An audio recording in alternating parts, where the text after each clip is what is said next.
team pag-RC. Yeah, actually naiintindihan din nila no kung ano ba ang kumbaga advantages and disadvantages ng mga lineups na meron sila no. Again, Aqua medyo stationary yan no kapag gumagamit siya ng ultimate. So, magandang idea na kumuha ng mga setups na effortless, di ba? Like itong Atlas na hawak ngayon ni Rapidut. Pero itong mga emblem natin, parang mga kakaiba. Oo nga, parang umuulan ng agility Wow. dito, ang mga movement Okay. speed. Wow, more speed ang gusto gawin ng Onyx and Martis ganun na rin, damage pero instead nag-Season Hunter siya. And for the Beatrix, burst. Uy, Ang sakit. hindi kang pamahuli Yun naman doon. pala ang Gord. Nagpakilala agad. Pinakita agad kung sino siya. Ang sakit ng first and second, no?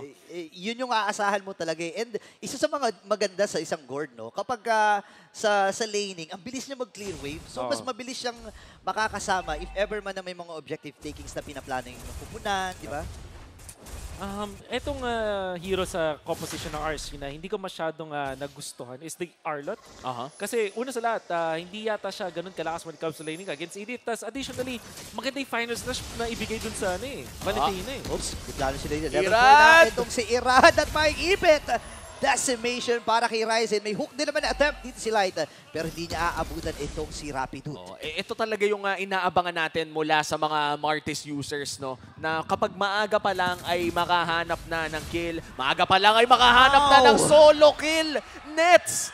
Out of nowhere! Hindi ba dapat lamang yung Beatrix doon, Burrito? Yun nga eh, pagdating sa range, lamang talaga ang isang Beatrix. Pero again, that is Nets na talagang, kumbaga na-master na niya itong hero na ito. Kagaya nga nung nilaro nung game number 1 habang si Light ay may ipit. Flicker na gamit na rin ni Kram. Look at that!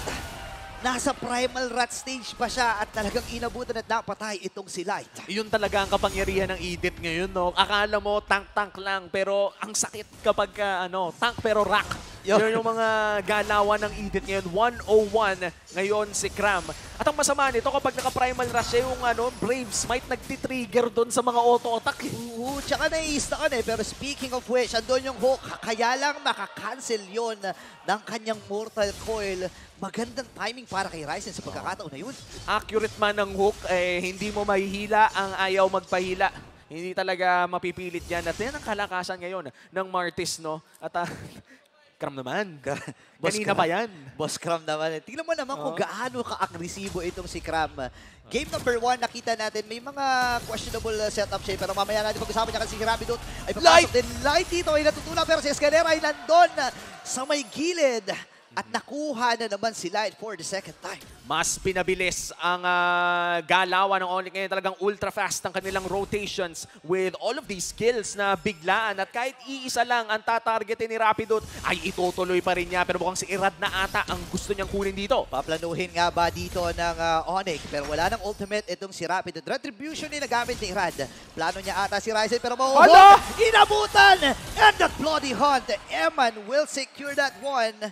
Nakaisa na rin sila dito sa wakas. Sobrang sakto nun. Kasi di ba sa Mortal Coil, sabihin natin meron lang maliit na window. Oo. Kada cast ng Mortal Coil, yung nahugot, siguro yun yung mapapakamot ulo ka na lang talaga kasi alam mong safe ka dun eh. O, yung saktong bibuelo pa lang siyang paangat. Parang susuryukin, di ba? Ayan, tingnan natin yung replay. Talagang mapapaisip kayo kasi parang yun yung mala Death Star yung galawan, yung ang liit lang ng botas, nakalusot pa. Ibang klase talaga si Light and talagang yung timing niya pagdating sa hero na ito. Nabanggit nga ni Wolf kanina, yung expertise niya sa paggamit ng mga gantong klaseng hero.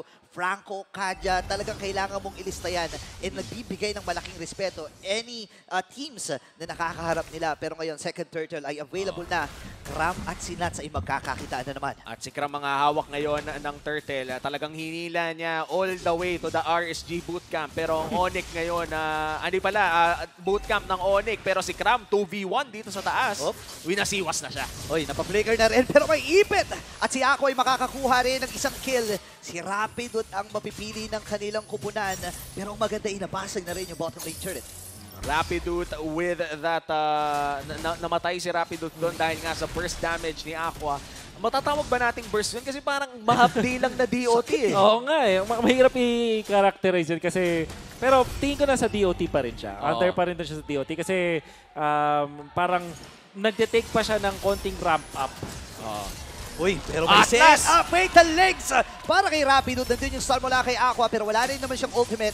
Mamamatay si Light, critical ang buhay ni Rapido dito. Kakayanin nga ba niya? Kaya lang sasalubungin na siya ni Rad. Escalera ay aatras na galing. Nandun yung Journey's Apathy. Nagbabaka sakali na makuha si Ryzen, pero nandito at papasok itong si Light. Meron pa silang catapult, pwedeng mabasag. Ito, flicker na gamit ng Escalera. Pero masyado atang matapang si Escalera dito, ha? Pero makaka-atras din ng maigi itong si Escalera at RSG ay makakatuloy pa rin. At nakaasi doon sa taas si Kram. Nakakuha ng Torre habang nagkakaroon ng laban in the mid lane. At kung late game ang uusapan dito, si Nets ang mukhang kailangan nating tignan. Siya ang Yes. late game insurance dito ng Onyx. For sure. Para naman sa RC, yung Beatrix naman. So parang literal na same na gold laners ay yung insurance ng dalawang teams natin.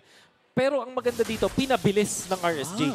Pumunta agad sila sa may mid lane. Gustong-gusto ko itong move na nakita natin mula sa RSG na finocus nila yung mid lane turret. Ito yung way nila para makabawi at more access, of course, dun sa map control. Ang magiging king of the hill sa gitna itong si Aqua. Pati na rin ito si Eman, but more so itong si Aqua. Siya yung taga-defend ng mid. Naku, naipit ata siya dito at si Nets sa likod. Free hit lamang. Grab!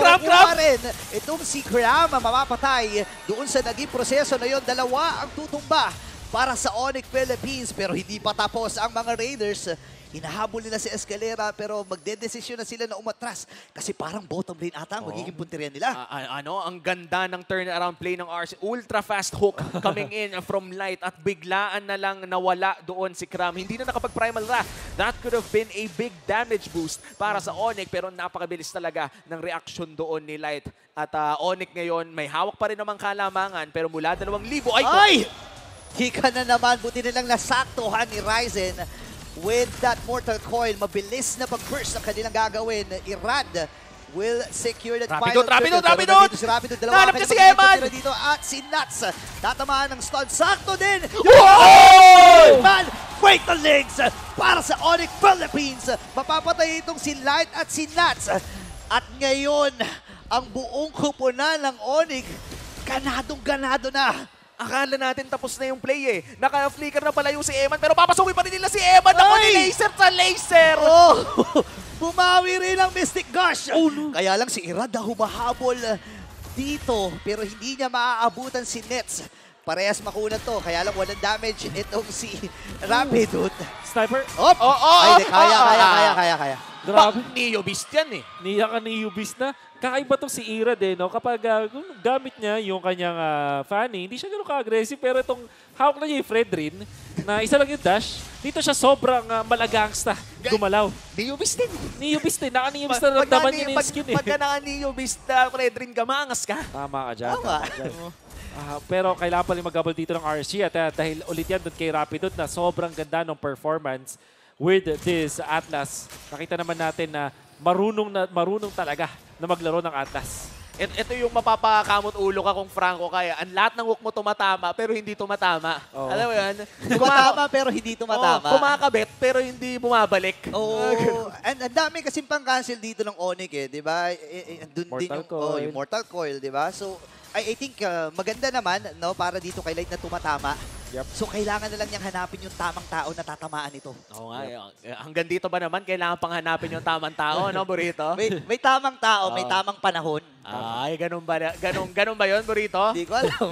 Basta ako. Narinig ko lang. Ako, masaya ako ngayon. Oo. Ikaw, Wolf, masaya ka ba ngayon? Masaya naman ako ngayon. Masaya tayo Masaya ngayon. tayo lahat. Safe tayo sa mga... safe tayo. Reference lamang. Oo. Reference lang. Tama. Balik tayo dito sa laro. Dahil meron na tayong first lord Huh? of the game. Bakit, What? Wolf? Ano nangyari? Nag-exort boot si Eman. Nag-exort boots. So kakaiba ito ah. Kakaiba. Kakaiba. Ako'y nagulat. Nakagulat naman kasi talaga. Ginulat ang mundo. Tinalo pa si Kai Soto. Tinalo si Kai Soto. Si Eman. Ibang klase yung galawan. Makikita lang natin yan mamaya kung gagana nga ba. Pero nangangalati na ang buhay ng first lord of the game. Si Kram ang harap. Hindi siya mauhook kahit gano'ng kakapal si Phylax. Pero mukhang pagtitripan niya dito si Irad ng panandalian lamang. Likod ata ang puntira dito at si Rapidut, nagdesisyon na siya. Sige na, i-burst na natin. Nandun yung knock-up. Kaya lang mamamatay na rin si Idrad. At ngayon si Aqua at Oh itong no! si Eman. Oh my gosh!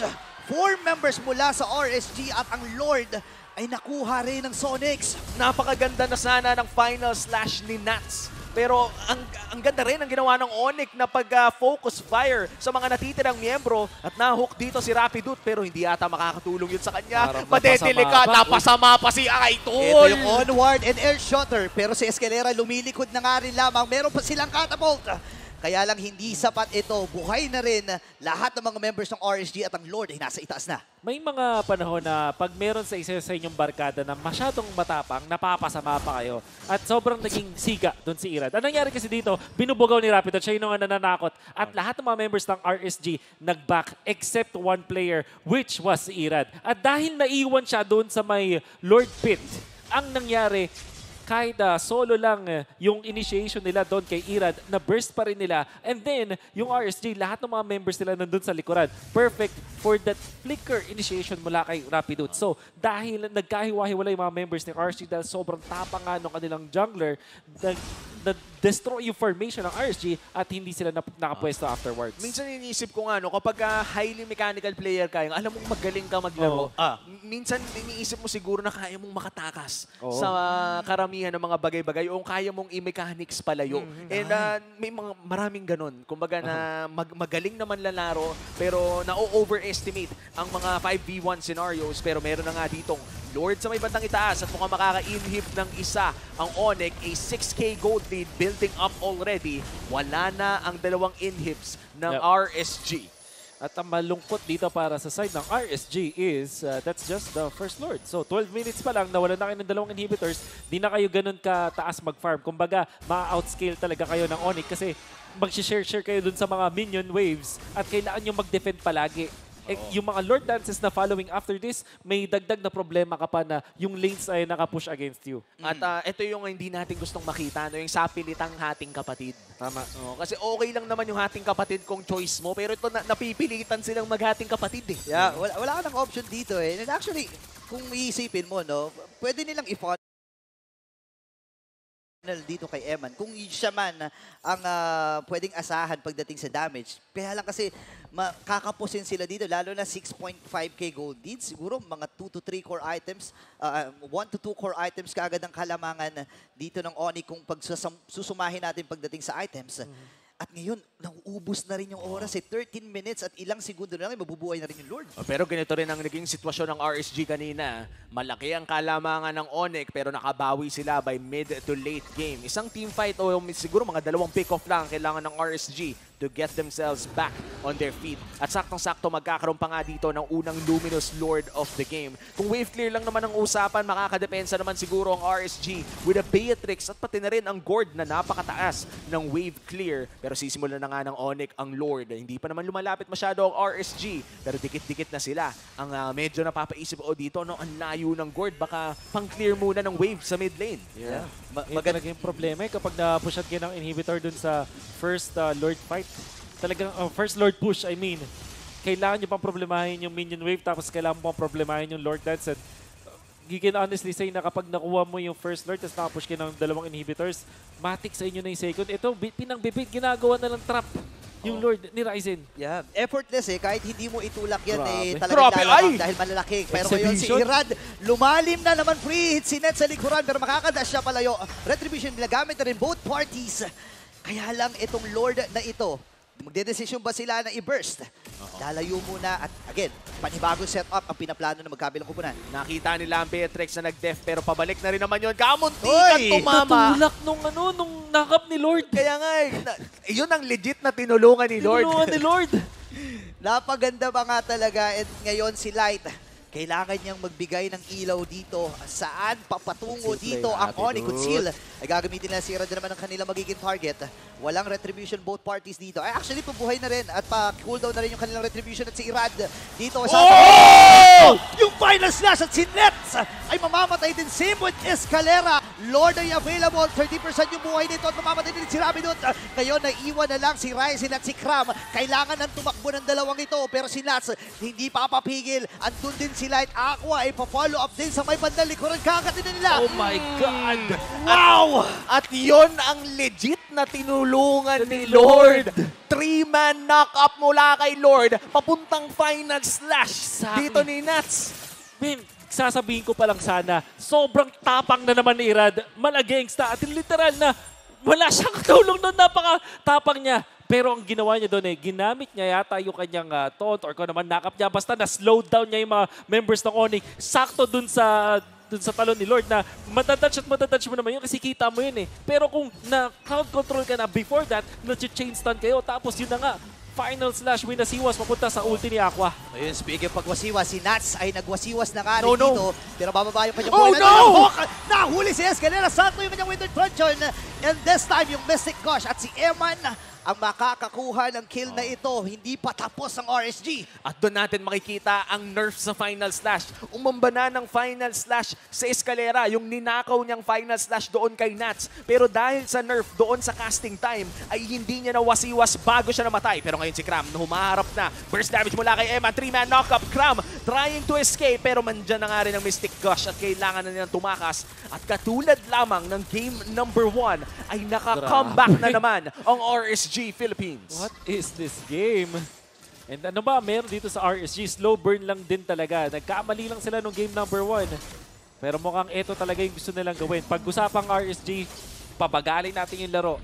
Kahit sobrang aggressive ng Fredrin, we can see through the replay. Ito si Irad. Oh my goodness. Knock up. Na-3-man knockup ni Lord. Yun ang tulong. Ganda Grabe. ng ganda na naging initiation dito mula sa RSG. Saktong knock-up, sakto dun yung final slash. At ang ganda ng ginawa ni Nats, lumikod din siya at inabutan niya si Nets. Instantly.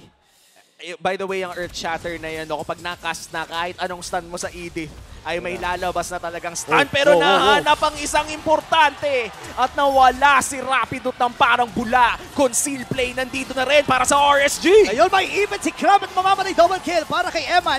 Ryzen na may even the flicker and the hook. Pero makaka-flicker out din itong si Nets. Kaya lang si Escalera ay hinahabol ng 5. And triple kill para kay Eman. May wave dito sa gitna. Tatapusin na ata ng RSG. Ito na ba ang road to Game 3? Ito na ang pagsugod ng mga Raiders. Meron pa silang minions dito. Mag-receive sila na mag-minion lock. Kaya lang ang problema dito ay si Nets ay mag-isa na lang. At ang game na ito ay maaari nang mapunta sa RSG. Pero wala silang minions. Nandun sa baba. Ay, Rapidot nasa malapit na ibaba na mabuhay. talaga.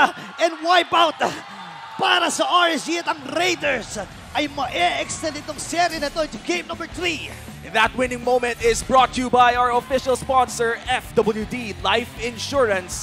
Umabot pa nga tayo ng Game 3 with a comeback mula sa RSG Philippines. At yata yung game na ba sabi mong divine intervention Omsi! ang kinailangan, and it was enough. Nakita naman natin na yung Lord fight na luging-lugi na talaga ang side ng RSG. Sila pa yung nanalo. There was a time na si Cram actually nag-initiate with the flicker. So siguro na-burn yung kanyang flicker. Then afterwards, may conceal play. Tama naman yung decisions na nakita natin dun mula sa Onyx. However, dahil nag-tunnel vision sila dun sa Fredrin, napunta sila sa point na bigla silang na 3-man stun ni Lord. And yung 3-man stun talaga ni Lord, yung sabihin na natin na hindi naman game-winning play. Siguro medyo lang. Medyo